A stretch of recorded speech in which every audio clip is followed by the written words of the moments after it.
You're watching IPH Network Media TV, and I am Darlene Pierce Noble, CEO and founder of Infinity Powerhouse. I want to say today thank you to Time Magazine for bringing this beautiful cover and inside story of Person of the Year.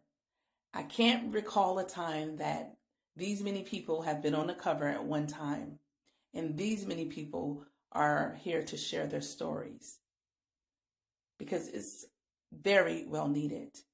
And this is a moment in time that will change history. I want to say thank you to all the women, the ones already out there sharing their stories. And I want to say all the women who are out there and your story is not being told because you're afraid or you're frightened. Don't let it stop you. Come forth and make a stand because the time is now. I felt this crushing sense of powerlessness. This is the time to take my power back. Here's my story. From provocation to sexual harassment. Fox News cutting its ties with Bill O'Reilly. I felt it was my duty for the women who were silent to be brave. Have worked at the plaza saying it's okay to stand up for yourself. Taylor Swift appearing in court today. Harvey Weinstein, the New York Times. Forget a lot that there's a human behind this. Someone who was very hurt and wrong. 22 million tweets. Macy now under criminal investigation. Charlie Rose's father. Power has been fired. I always thought maybe things could change for my daughter. I never thought things could change for me. Honestly, I was furious. I had had a man grope me in front of multiple colleagues, and I was tired of wondering if it was something I wore. I was tired of wondering if it was a vibe I was giving off. And when I talked to other women, they were furious too. I felt that if I can speak out, maybe if I just stand up, then someone else will stand up with me. There wasn't a place for us to report these experiences, but I sure did talk about it a lot over the years. The least I could do was actually tell my own story and validate theirs for them in a way, just as I was hoping someone much bigger than me would help validate my story. And I knew that other women would continue to apply for jobs there, and that made me feel really uncomfortable. I was afraid of the retaliation. I know the power of patriarchy. I know what men can do when they're angry. They did everything that they could to prevent me from raising my concerns further.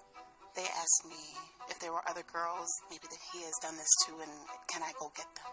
I had to show them that I wasn't lying. It's like they took me for a joke. And if they couldn't stop us from talking, well, they were going to stop everybody from listening to us. People digging into my Instagram and, pulling up, sexy photos as if that kind of discredited me.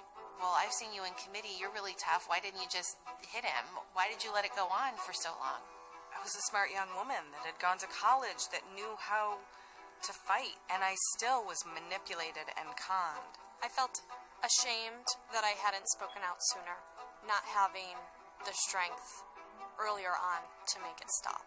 The feeling of being humiliated as a woman, and at a certain point you think, is it my fault?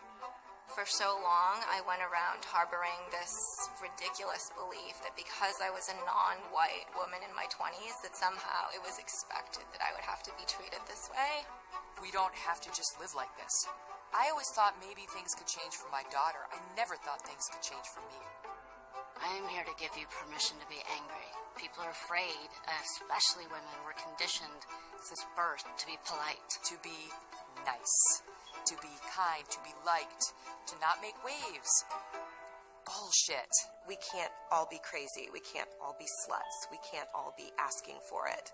And I'm telling you, all the people who stand up, all the people who speak out, you are teaching people how to treat you. And you should not be shamed for that. The shame is not ours to hold. The shame is on the perpetrator.